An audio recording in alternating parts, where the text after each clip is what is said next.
The pocket watch stopped ticking the moment she saw it, and so did her heart. Elena stood at the altar in her white dress, one hand raised to stop the ceremony, staring at the weathered stranger holding out a chain of gold that should have been buried 6 feet underground.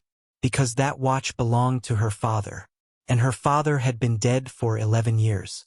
The church went silent except for the rustle of 200 guests turning in their seats.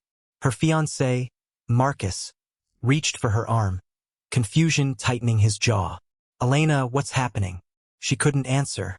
She could only stare at the man's rough, sun-cracked hands, the same hands that once, when she was 7 years old, had lifted her onto his shoulders at a county fair. Except that wasn't possible. Her father had drowned in a boating accident when she was 12. She had watched them lower an empty casket into the ground, because the current never gave his body back. "Where did you get that?" she whispered. The man's voice cracked like it hadn't been used in days. "He gave it to me, before he asked me to disappear." Gasps rippled through the pews. Marcus's mother pressed a hand to her chest. Somewhere in the back, a chair scraped against marble. If you believe secrets can survive 11 years buried in silence, and that the truth always finds its way home no matter how far it has to walk, stay with this story, because what this stranger reveals next will change everything Elena thought she knew about the day her father died. Elena's mind raced backward, to a rainy November morning when she was 12, standing on a dock in a coat too big for her, watching search boats circle for hours. Her mother had collapsed twice that week. The insurance company took months to pay out, because without a body, everything felt unfinished, like a sentence with no period. She grew up in that unfinished sentence. She built her whole life around the ache of it. She became a marine safety inspector, of all things, spending years walking docks and checking harnesses, as if she could somehow prevent the accident that already happened. And now, 20 years later, 3 days before her wedding, a stranger in a stained work jacket was standing in the aisle holding proof that maybe nothing had ever ended the way she believed. "My name is Walter," the man said, stepping closer, ignoring the 2 ushers moving to intercept him. "I worked the docks with your father, back when I had nothing and he was the only man who treated me like I mattered. Your dad wasn't just fixing boats that year, Elena. He found something. Records. Names. People who were dumping chemical waste off the coast, poisoning the water, covering it up for 2 decades. Marcus stepped in front of Elena protectively. "This is insane. Someone call security." "Let him finish," Elena said, her voice shaking but firm. Because somewhere underneath the shock, a door she had locked 11 years ago was creaking open. Walter's eyes glistened. He was going to report it. But the people he was exposing had money, power, lawyers, judges in their pockets. 2 nights before he drowned, he came to my apartment, gave me this watch, said if anything happened to him I should disappear too, and keep it safe until it was safe to bring it back. He said someday someone honest would need proof more than he needed a funeral.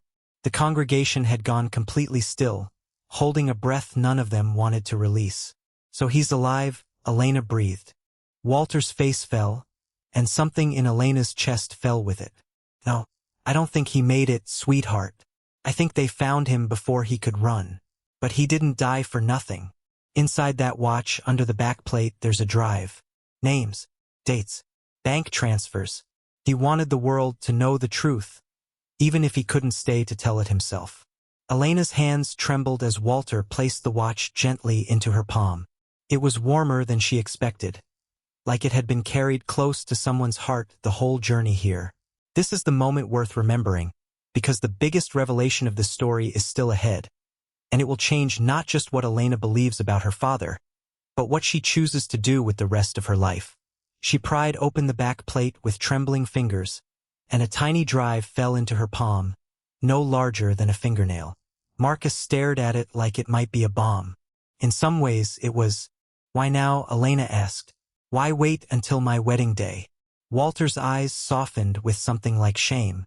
"Because I've been a coward for 11 years, Elena. I watched from a distance. I saw you grow up without him. I told myself it wasn't my place to interfere with your happiness. But then I saw the announcement for your wedding, and I saw who you were marrying." He looked at Marcus, and for the first time, Real fear crossed his weathered face.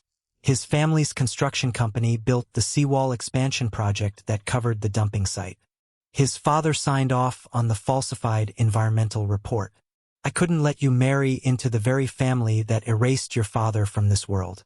The silence that followed wasn't empty.